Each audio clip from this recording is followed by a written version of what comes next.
So good evening students. Today we will see the current affairs analysis dated from 4th and 5th June 2025. The first article, municipal bonds. So municipal bonds அப்படின்னா பாண்டுனா என்னன்னு தெரியும் உங்களுக்கு? It's a debt instruments. எதுக்கு பயன்படுத்துவாங்க? கடன் பத்திரங்கள் issue பண்றது. So இப்போ example Chennai municipal corporation is issuing bond. So a lot of people will purchase this bond. The bonds will be used for, அதில் வரக்கூடிய cost, the amount will be used for infrastructure development. Schools like water facilities, infrastructure, electricity, digital connectivity அதிகப்படுத்துறதுக்கு ஒரு 30 வருஷம் 10 வருஷத்துக்கு அந்த இன்ஃப்ராஸ்ட்ரக்சருக்கு use பண்ணுவாங்க. அதுலேருந்து வரக்கூடிய ப்ராஃபிட்டை வச்சு இந்த பாண்டை வந்து பே பண்ணி முடிப்பாங்க. So that's about the municipal பாண்ட்ஸை பொறுத்த வரைக்கும். முனிசிபல் பாண்ட்ஸ் அப்படின்னா யார் இஷ்யூ பண்ணுறாங்கன்னா municipal authority. That is Nagercoil municipal corporation, Tirunelveli municipal corporation, Chennai municipal corporation, Delhi municipal corporation, Bangalore. So இது வந்து இப்போ 55 இஷ்யூவன்ஸ் தான் இருக்காங்க. இவ்வளோ முனிசிபல் கார்பரேஷன் நம்ம இந்தியாவில் இருக்கும். ஆனால் 55 முனிசிபல் கார்பரேஷன் தான் இஷ்யூ பண்ணுறாங்க. ப்ளஸ் 5000 crore தான் அதோட வேல்யூவாகவும் இருக்குது. ரொம்ப கம்மியாக இருக்குது. அதுதான் இந்த ஆர்டிக்கிளில் சொல்கிறாங்க.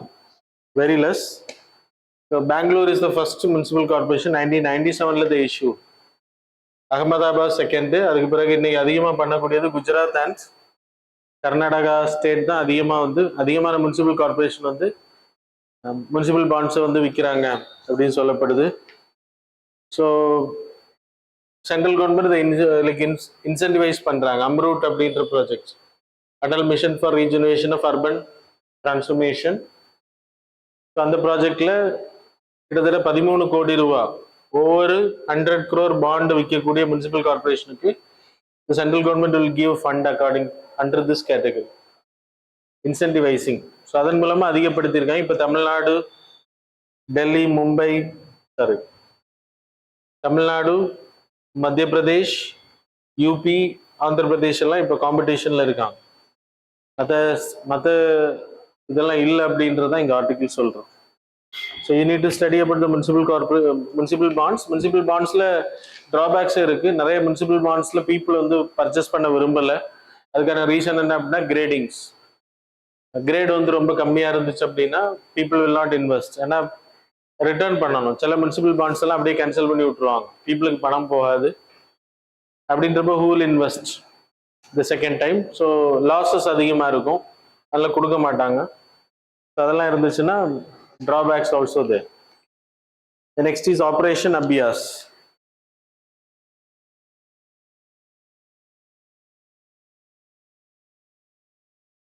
The recent conduct பண்ணப்பட்ட operation. What's the operation? Operation Sindoor நடக்கிற முன்னாடி கண்டக்ட் பண்ணப்பட்டது. All over India. It's a civil defense mechanism. India ஃபுல்லாக மாக் ட்ரில்ஸ் கண்டக்ட் பண்ணாங்க. அதுக்கு பேர் தான் ஆப்ரேஷன் அபியாஸ். அதுவும் தெரியாது. So national disaster management authority, they are the sole responsible people to conducted 244 டிஸ்ட்ரிக்ட்ஸில் கண்டக்ட் பண்ணாங்க மாக் ட்ரில்ஸ். எதுக்கு? போர் ஒத்திகை நடத்துனாங்க. போர் ஒத்திகை இல்லை, அது போர் தற்காப்பு ஒத்திகை. ஸோ போர் நடந்துச்சுன்னா என்னென்ன மாதிரியான சிவில் டிஃபென்ஸ் பண்ணணும் அப்படின்றது, பீப்புள் எப்படி ரியாக்ட் பண்ணணும் அப்படின்றது, பீப்புள் எப்படி சேஃப்டி மெஷர்ஸில் ஈடுபடணும் அப்படின்றதுக்கு ஒரு ஒத்திகை நடத்தினாங்க. Delhi, Mumbai, Hyderabad etcetera lot of places it was conducted. So அதுக்கு பேர் தான் ஆப்ரேஷன் அபியாஸ்னு பேர். நெக்ஸ்ட் ஆர்டிகிள் ஸ்ட்ராட்டஜி ஃபியூவல்ட் அப்படின்ற ஒரு ஆர்டிகிள். எஸ்டர்டேஸ் எடிட்டோரியல் பேஜில் it was there. Strategy fuelled by vision, powered by energy. So இன்னைக்கு நம்ம 4th பிளேஸில் இருக்கும் ஜிடிபி கேட்டகரியில். எதை சர்பாஸ் பண்ணோம்? எந்த கண்ட்ரியை சர்பாஸ் பண்ணோம்? ஜப்பான். ஜப்பானா? சந்தேகத்தில் தான் சொல்கிறீங்க. Okay, Japan is surpassed. So அதோட வேல்யூ எடுத்துக்கிட்டா நம்மளோட ஜிடிபி 4.3 trillion டாலர் வேல்யூவில் ஐம் டாக்கிங் அபவுட். ஸோ அந்த அளவுக்கு நம்ம க்ரோத் இருக்குது. இதுக்கு காரணம் வந்து இந்த 10 வருஷத்துல கவர்மெண்ட் பண்ண சில டிகேடல் ரிஃபார்ம்ஸ் அப்படின்னு சொல்லப்படுது. மோடி கவர்மெண்ட் பண்ண டிகேடல் ரிஃபார்ம்ஸ். அதுல பிளே பண்ணதுல மெயின் செக்டார் வந்து எனர்ஜி செக்டார். ஒவ்வொரு செக்டாருமே இம்பார்ட்டன்ஸ் கொடுத்துருக்கு, அதுல எனர்ஜி செக்டாரும் ஒன்று அப்படின்னு சொல்லப்படுது. The third largest consumer in the world. அப்புறம் fourth largest in refinery in India. அது மாதிரி fourth largest importer of LNG, liquefied natural gas. liquid natural gas. So by 2047 it will increase up to 2.5 times. இன்னைக்கு இருக்கக்கூடிய டிமாண்ட்ல இருந்து 2.5 மடங்கு அதிகமாகும் அப்படின்னு சொல்லப்படுது. ஸோ அதுக்கு என்னென்ன பண்ணியிருக்காங்கன்னா அப்ஸ்ட்ரீம் கம்பெனிஸ். அப்ஸ்ட்ரீம்னா என்னது? எடுக்கக்கூடியது, எண்ணெய் வளங்களை எடுக்க. ஓஎன்ஜிசி நிறுவனம், டவுன்ஸ் சர்வே பண்றதா, ஓஎன்ஜிசி போன்ற நிறுவனங்கள் வந்து அப்ஸ்ட்ரீம் 8%லேருந்து 16% அதிகமா இருக்கு எடுக்கக்கூடிய அளவு area. 2021 it is 8%, now it is 16%. அது காரணம் open acreage policy, licensing policy, OALP.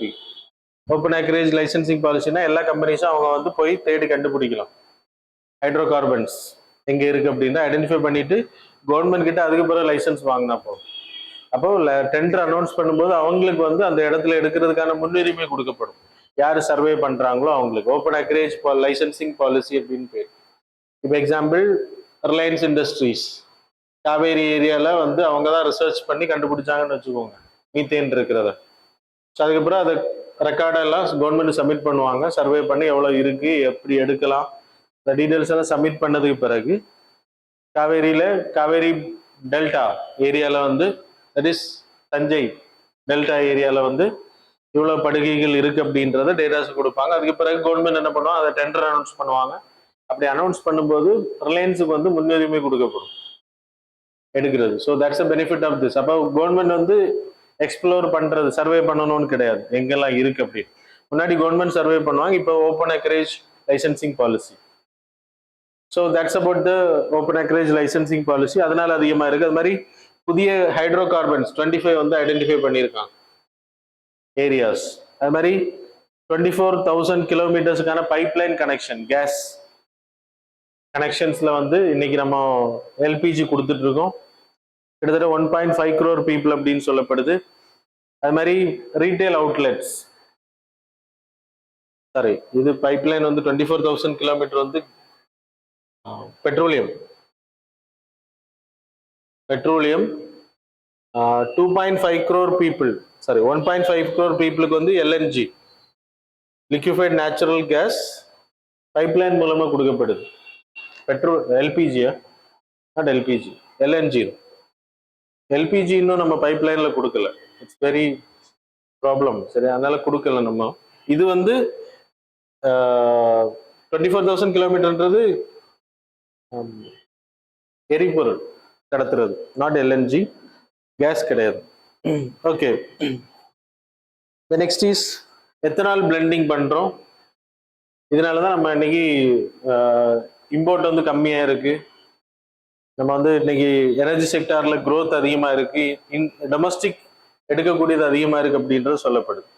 So that's a growth 4.3 trillion இதோட பங்களிப்பும் இருக்கு அப்படின்றது சொல்றாங்க. The next article related to the ECOWAS. It's a economic community of West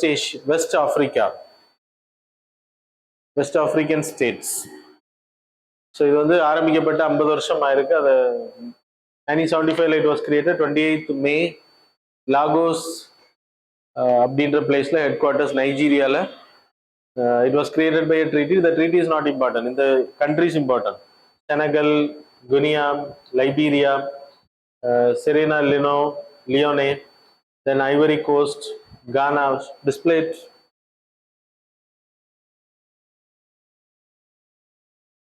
Okay.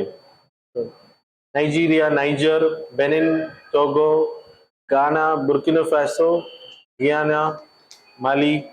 இந்த countries எல்லாமே west African states எக்கனாமிக்ல. ஸோ இவங்க வந்து open economic transition, it's an economic union like European union மாதிரி. ட்ரேடிங்காக பண்ணியிருக்காங்க. ப்ளஸ் 1990 இவங்க they started peace keeping forces also. Peace keeping forces அனுப்புறதுக்கும் அவங்க வந்து ஹெல்ப் பண்ணியிருக்காங்க. ப்ளஸ் இப்போ இது நியூஸ்ல வந்ததுக்கான ரீசன் அது ஒன்று. இன்னொரு ரீசன் நீங்க தெரிஞ்சுக்க வேண்டியது, இதுல 3 கண்ட்ரி வெளில போயிட்டாங்க. புர்கினா ஃபாசோ, மாலி, அப்புறம் நைஜர். இந்த 3 கண்ட்ரியும் ஜான்ல வெளியில போயிட்டாங்க. அதனால இந்த 3 கண்ட்ரி அதுல குறையும். ஸோ மேப்ல 3மே இருக்கு, கவனமா எழுதிக்கோங்க நோட்ஸ் எழுதும்போது. 3 கண்ட்ரிஸ் இப்போ வெளியில போயிட்டாங்க. அவங்க they suspended from, they voluntarily went out. சஸ்பெண்டட்ல voluntarily. So the next article related to the IoT, Internet of Things. Internet of Things ஓட revolution and smart future. So internet of things எல்லாருக்குமே தெரிஞ்சது தான். We are connecting everything with the internet. So mobile ஃபோன்ல இருந்து TV, fridge, washing machines, security, that is door lock, gate lock, எல்லாமே நம்ம இன்னைக்கு IoT மூலமா, இன்டர்நெட் மூலமா கனெக்ட் பண்ணுறோம். அதுக்குள்ள மெயினா இன்டர்நெட்ல, இன்டர்நெட் ஆஃப் திங்ஸ்ல ஆக்ட் பண்ணக்கூடியது IoTல, that is sensors. Sensors, actuators,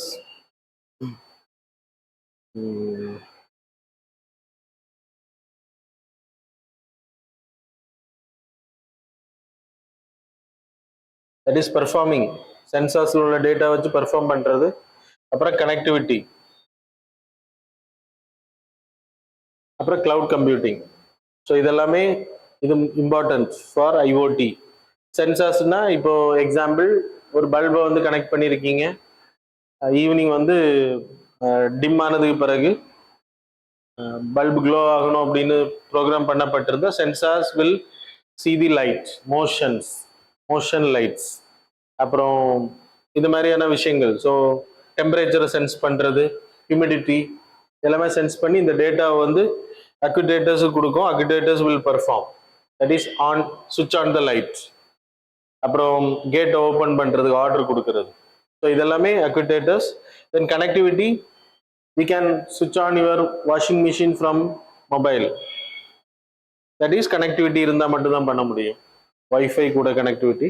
cloud அப்படின்ற டேட்டாவை சேவ் பண்ணி வைக்கக்கூடியது. So it's acting as a data, so server மாதிரி ஆக்ட் ஆகும், வேற ஒன்றும் இல்லை. ஸோ இது எல்லாமே சேர்ந்தது தான் IoTன்றது. இந்த இன்ஃப்ராஸ்ட்ரக்சர் இன்னைக்கு அதிகமாக இருக்கு.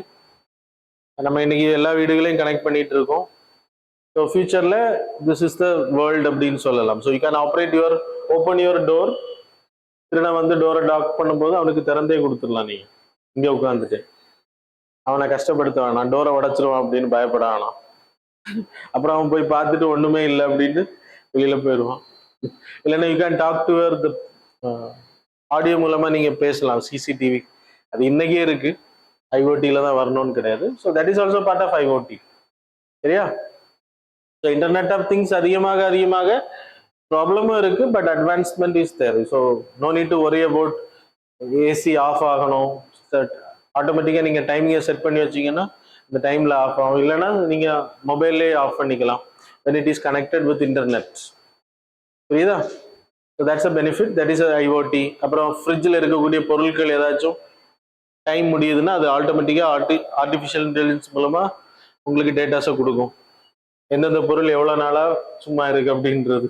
நிறைய பேர் ஃப்ரிட்ஜ் அதை இதுக்கு பயன்படுத்துறீங்க, அப்படிதான் தேவையில்லாத பொருட்களை சேவ் பண்ணி வைக்கக்கூடிய ஏரியாவா. அப்புறம் ஒரு நாள் எல்லாத்தையும் சேர்த்து கிளீன் பண்ணுவீங்க. அதுக்கு IoT கூட கனெக்ட் பண்ணி ஆர்டிஃபிஷியல் இன்டெலிஜென்ஸ் ஃப்ரிட்ஜ் யூஸ் பண்ணீங்கன்னா இட் வில் கிவ் டேட்டாஸ். இது ரொம்ப டேமேஜா இருக்கு, எடுத்து வெளில போடுங்க அப்படின்னு அதுவே சொல்லும். இல்லைன்னா நீங்க திறக்கும் போது உங்களுக்கு எடுத்து கொடுக்கும் அது. சரியா? அப்படியெல்லாம் வந்துச்சுன்னா நல்லா இருக்கும்.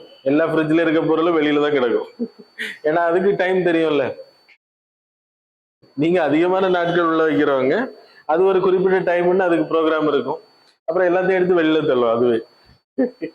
நீங்க எடுத்து உள்ள வைக்க அது எடுத்து வெளில தள்ளிடும். அது மாதிரி வாஷிங் மிஷின்ஸ் நீங்க எப்படி வேணா ஆக்டிவேட் பண்ணலாம், எங்க வேணா உட்காந்து. ஆனால் ட்ரெஸ்ஸை நம்ம தான் போடணும். சரியா? அதனால கேட்காதீங்க அதுவா போய் ட்ரெஸ் எடுத்துருமா அப்படின்றது. அது மாதிரி home cleaning, everything will be connected, can be connected. Door, security lock எல்லாம் ரொம்ப சேஃபா வச்சுக்கோங்க அப்படி கனெக்ட் பண்ணீங்கன்னா. அப்புறம் உங்க லாக்கை இங்க இருந்து கிளிக் பண்ணிட்டு டோர் ஓப்பன் ஆகும், எல்லாத்தையும் எடுத்துட்டு போயிடுவாங்க. ஓகே, ஸோ இதுல ப்ராப்ளம் இருக்கு, cyber security issues, cyber warfare, cyber security. வார்ஃபேருக்கெல்லாம் இங்க ப்ராப்ளம் இல்லை. நீங்க அவ்வளவு பெரிய ஆர்பிஐ ரிசர்வ் பேங்க் லாக்கரே கனெக்ட் பண்ணி வச்சிருக்கோம். ஓகே. ஆனா எல்லாரோட வீடையும் ஓபன் பண்ணாம அது லாக் பண்ணிருச்சுன்னா என்ன பண்றது? சரியா? உங்களை வீட்டுக்கு எல்லாரோட ஹோம்ஸையும் அது ஹேக் பண்ணிடுச்சு, லாக் பண்ணிச்சு. அது பண்ணாது, நம்ம தான் பண்ணணும். யாராச்சும் ஒரு ஆள் பண்ணுவோம். சர்வர்ஸ் டேட்டாவை ஸ்டீல் பண்றது. ஸோ இந்த மாதிரி ஹேக்கிங் ப்ராப்ளம் அதிகமாக இருக்கும். அது மாதிரி ஃப்ரிட்ஜ் கம்பெனிக்காரனுக்கு தெரியும் நீங்கள் எப்படி ஃப்ரிட்ஜை பயன்படுத்துறீங்கன்றது. when it is connected with IoT. அது மாதிரி டேட்டாஸ் நீங்கள் எப்படி எப்படி என்னென்ன மாதிரியான பிஹேவியர் இருக்கீங்கன்றது இப்போவே கண்டுபிடிச்சிட்டாங்க. அமேசான் நீங்கள் பர்ச்சேஸ் பண்ணுற லைக் பண்ணுறதை வச்சு மார்க்கெட்டிங் பண்ணுறாங்க. இப்போ நீங்கள் உங்கள் வீட்டில் என்ன இருக்குன்றது எல்லாருக்குமே தெரியும். என்னென்ன பொருள் நீங்கள் பயன்படுத்தி, அட்லீஸ்ட் ஃப்ரிட்ஜுக்குள்ளே என்ன இருக்குன்னு தெரியலனாலும் என்ன ஃப்ரிட்ஜ் யூஸ் பண்ணுறீங்கன்றது உலகத்துக்கே தெரியும். தட் இஸ் மார்க்கெட்டிங், கம்பெனிஸுக்கு தெரியும். சரியா? when it is connected with IoT. இதுக்கு எது கனெக்ட் பண்ணணும்னு யோசிக்கிறீங்க, அப்படிதானா? காலத்தின் கட்டாயம் ஒரு நாளைக்கு கனெக்ட் பண்ணி தான் ஆகணும். ஸோ ஒய்ஃபை எடுக்க வைக்கிறாங்க இப்போ உங்களை, கொஞ்ச நாள்ல எல்லாத்தையும் கனெக்ட் பண்ண வைப்பாங்க. So okay, anyway there is plus is also there, significance இருக்கு, negatives also there. Then next, Polar Research Vessel. Garden research ship பில்டர்ஸும் நார்வே சேர்ந்த நிறுவனமும் சேர்ந்து இண்டிஜினியஸா polar research vessel. Polar research vessel அப்படின்னா அண்டார்டிக் ஏரியா, ஆர்டிக் ஏரியால ஷிப்பை கொண்டு போய் அதை பனி இல்லாத டைம்ல கொண்டு விட்டுருவாங்க. அந்த டைம்ல அடியில பனி ஐஸ் ஃபார்ம் ஆகும் போது, இல்லைன்னா ஐஸ் இல்லாத டைமும் சரி, இந்த ஷிப்பை கொண்டு அங்கே விட்டுருவாங்க. ரொம்ப நாள் அங்கே இருக்கும். So they will do research. இந்த பனி உள்ள போயிட்டு ரிசர்ச் பண்ணுவாங்க. ஷிப்பு கீழே உள்ள போவாங்க. புரியுதா உங்களுக்கு? புரியலையா? ஷிப்போட சைஸ் இப்படி இருக்குன்னா இங்க தண்ணி இருக்கும். இது வந்து ஃப்ரீஸ் ஆனதுக்கு பிறகு இதோட திக்னஸை மெஷர் பண்ண முடியும் நம்ம. புரியலையா? எப்பதான் புரிய போகுதுன்னு தெரியல. ஷிப்பை கொண்டு போய் அங்க உள்ள விட்டு. So it's a research vessel அப்படின்னு பேரு. மெல்டிங் டைம் பீரியட்ல கொண்டு விடுவாங்க. நார்மல் டைம்லயும் கொண்டு விடலாம், மெல்டிங் டைம்லயும் கொண்டு விடலாம். அதுக்கு பிறகு ஐஸ் ஃப்ரீஸ் ஆயிரும் ஷிப்பை சுத்தியே. அப்போ you can do research related to the ஷீட்டோட அந்த டென்சிட்டியை நம்ம மெஷர் பண்ண முடியும். அளவு எவ்வளோ இருக்கு அப்படின்றது, அடுக்குகள் எவ்வளோ இருக்குன்றத மெஷர் பண்ண முடியும். So that's about the polar polar research vessel. இது வந்து நமக்கு இப்போ பாரதி, மைத்ரி அப்படின்ற அண்டார்டிகால 2 ரிசர்ச் ஸ்டேஷன் இருக்கு. அது மாதிரி ஹிமாதிரி அப்படின்றது ஆர்டிக்ல இருக்கு. ஸோ அது கூடவே இப்போ இதை வந்து நம்ம ஆல்ரெடி நம்ம பண்ணிட்டு இருக்கோம், வாடகை எடுத்து அவங்கள்ட்ட வெளிநாட்டுல இருந்து வாங்கி அது பண்ணிட்டு இருக்கோம். இப்போ நம்ம இண்டிஜினியஸா we are creating it. Mahasagar அப்படின்ற ஸ்கீம்ல, Mahasagar is a part of Sagar. We signed with Mauritius,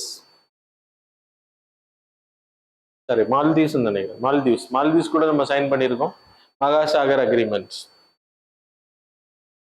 so இந்த மகாசாகர்ன்றது it's abbreviation is mutual holistic advancement of security across this region.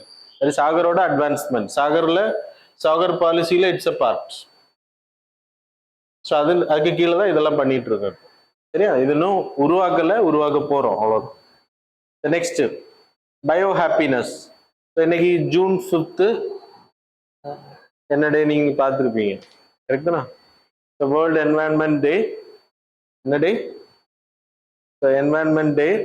Biodiversity, India வந்து மிகப்பெரிய கண்ட்ரி பயோடைவர்சிட்டியில். அதில் பயோடைவர்சிட்டி, ஆக்ரோ பயோடைவர்சிட்டி எல்லாம் அழிஞ்சிட்டு இருக்கு, ட்ரெடிஷ்னல் நாலேஜ் எல்லாம் அழிஞ்சிட்டு இருக்கு அப்படின்றத இந்த ஆர்டிக்கிள் வந்து உங்களுக்கு இண்டிகேட் பண்ணுது. Bio happiness. அருணாச்சல் பிரதேஷ்ல ஃபர்ஸ்ட் ஹேண்ட் வெரைட்டி வாங்கக்கூடிய, ஃபர்ஸ்ட் ஹேண்ட் வெரைட்டின்னா என்னது, ஒரு தரமான ஃப்ரூட்ஸை சாப்பிடக்கூடிய ஒரு நிசி அண்ட் அப்பத்தானி அப்படின்ற ஒரு வில்லேஜஸை பற்றி சொல்லியிருக்காங்க. அவங்களோட ட்ரெடிஷ்னல் நாலேஜில் அது நடக்குது அப்படின்ற சொல்றாங்க.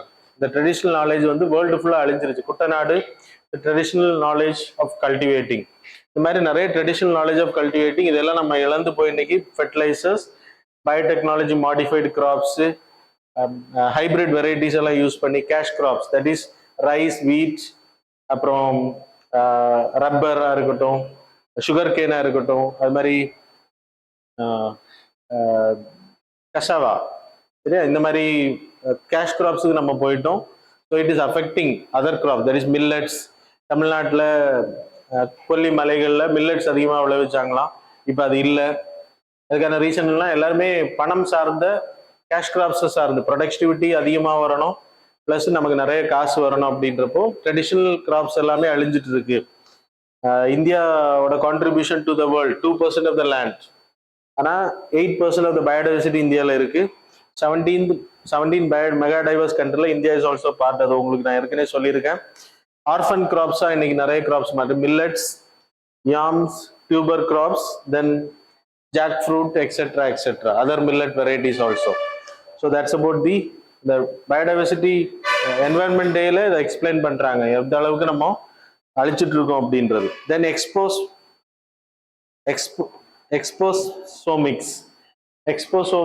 எக்ஸ்போசோம் அப்படின்றது ஒரு ஸ்டடி தான். எக்ஸ்போசோமிக்ஸ்னு பேரு. எக்ஸ்போசோம் தட் இஸ் எக்ஸ்போசோம் அப்படின்னா exposure of a person to the environment.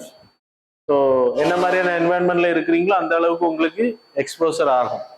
என்னது கெமிக்கல் என்வாயர்மெண்ட்ல இருந்தால் you will expose to lot of diseases.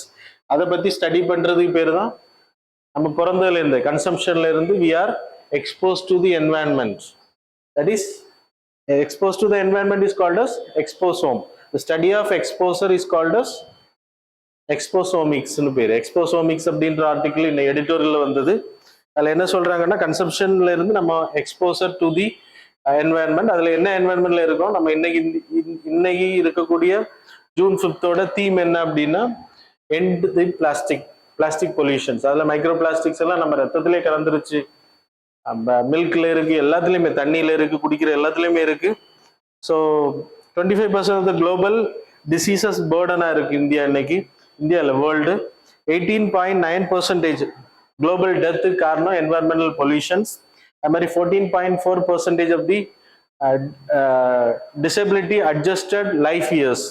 அதுக்கு ரீசனும் என்வரன்மெண்டல் பொல்யூஷன்ஸ் அப்படின்னு சொல்றோம். அது மாதிரி asthma, lung cancer, chronic diseases, குழந்தைங்களோட ஐக்யூ வந்து 20% லாஸ் ஆயிருக்கு, அடாப்டபிலிட்டி கம்மியாக இருக்கு.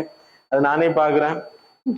These are the exposure to the pollutions. பரவாயில்ல, அதுவே புரிஞ்சுது, நிறைய பேருக்கு இன்னும் புரியல. Okay, the next 9th article mount Etna. So volcano exposure அதிகமாக எக்ஸ்ப்ளோஷன் எரப்ஷன் அதிகமாக இருக்கு. இது அடிக்கடி வரும். So the map there is a mount Etna Sicily அப்படின்ற தீவில் இருக்கு, இட்டலியில் சிஸ்லி அப்படின்ற பிளேஸ். It's a composite volcano. So இது அதிகமாக யூரோப்பில் இருக்கக்கூடிய லார்ஜஸ்ட் வல்கனோ. காம்போசிட் வல்கனோன்னா it's stratified volcano.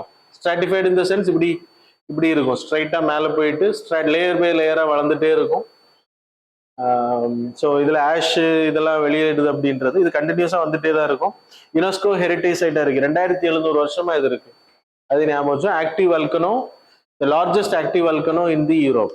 The next article and the final one, new wetlands. கிச்சான்,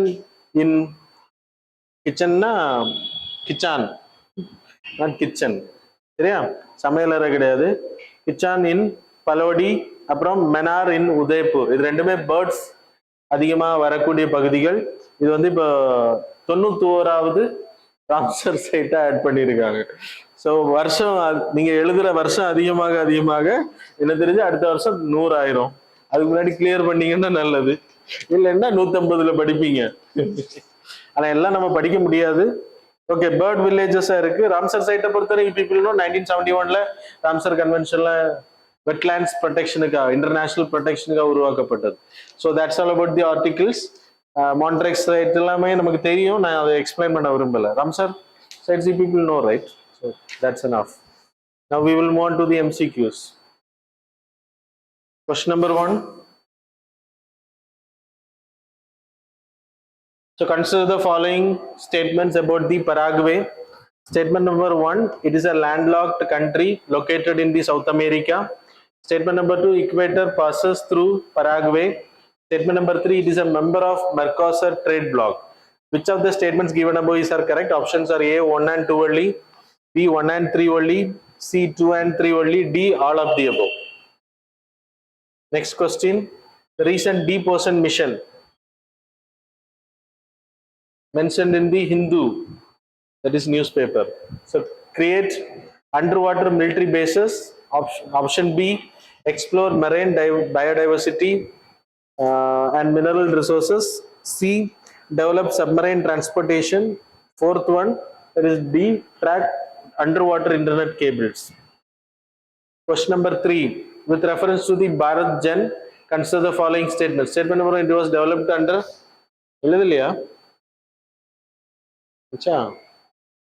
So it was developed under the National Mission on Interdisciplinary Cyber Physical Systems.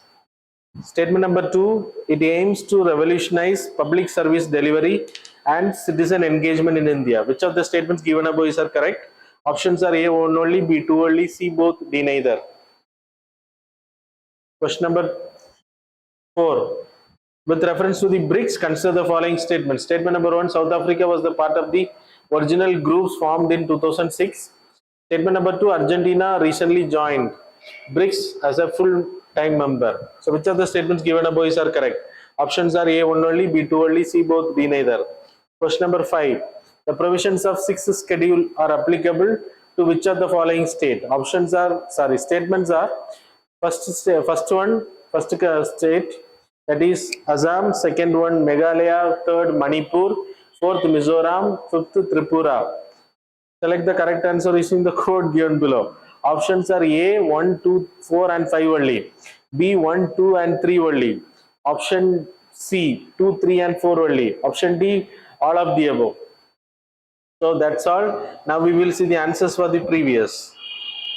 Question number 1, answer is B, only 2. Question number 2, answer is A. Question number 3, answer is C. Question number 4, answer is A. Question number 5, answer is C. So that's all about the current affairs and MCQ.